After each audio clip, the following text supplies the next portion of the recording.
ഷാനവാസ് ഇപ്പോൾ big boss ഹൗസിലെ ഒരു സ്ട്രോങ് ഗെയിമറായി മാറിയിരിക്കുകയാണ്. അതെല്ലാവർക്കും അറിയാം. ഹൗസിനകത്തുള്ള എല്ലാവർക്കും അറിയാവുന്നതാണ്. എന്തായാലും പുകഞ്ഞ കൊള്ളി പുറത്ത് എന്നുള്ള ആ ഒരു ടാസ്കിൽ ഉൾപ്പെട്ടിരിക്കുന്നത് നമ്മുടെ ഷാനവാസ്, ശൈത്യ, ബിൻസി അതുപോലെ ജിസേലാണ്. ഇവര് 4 പേരുമാണ് ഇപ്പോൾ അതിൽ ഉൾപ്പെട്ടിട്ടുള്ളത്. എന്നാൽ അകത്ത് മത്സരാർത്ഥികളെല്ലാം തന്നെ ഷാനവാസിനെ എടുത്ത് കട്ടിലിൽ തൂക്കി എടുത്ത് പുറത്താക്കാനുള്ള ഒരു ഗൂഢാലോചന നടത്തിക്കൊണ്ടിരിക്കുകയാണ്. അപ്പോ അവർക്ക് എല്ലാവർക്കും അറിയാം നമ്മുടെ ഷാനവാസ് ഉറങ്ങിക്കഴിഞ്ഞാൽ വളരെ പെട്ടെന്ന് എണീക്കുന്ന ഒരു സ്വഭാവക്കാരനല്ല എന്നുള്ളത് ഹൗസിലുള്ളവർക്കൊക്കെ അറിയാം. അപ്പോൾ ഇവരുടെ ഗൂഢാലോചന ഇതാണ്.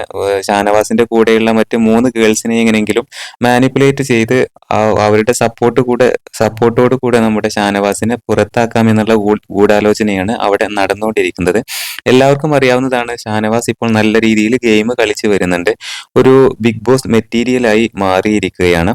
എന്നാൽ പോലും ഷാനവാസിന്റെ കൂടെയുള്ള മറ്റ് ഗേൾസ് അകത്തിരിക്കുന്നവരുടെ ആ ഒരു പ്രൊവോക്കില് ഉൾപ്പെടുമോ ഇല്ലയോ എന്നുള്ള നാടകങ്ങളൊക്കെ നമുക്ക് വരും എപ്പിസോഡുകളിൽ മനസ്സിലാക്കാനായിട്ട് സാധിക്കും. എന്തായാലും ഷാനവാസ് ഒരു കിടിലൻ പ്ലെയർ തന്നെയാണ് എന്നുള്ളതിൽ യാതൊരു സംശയം ഇല്ല.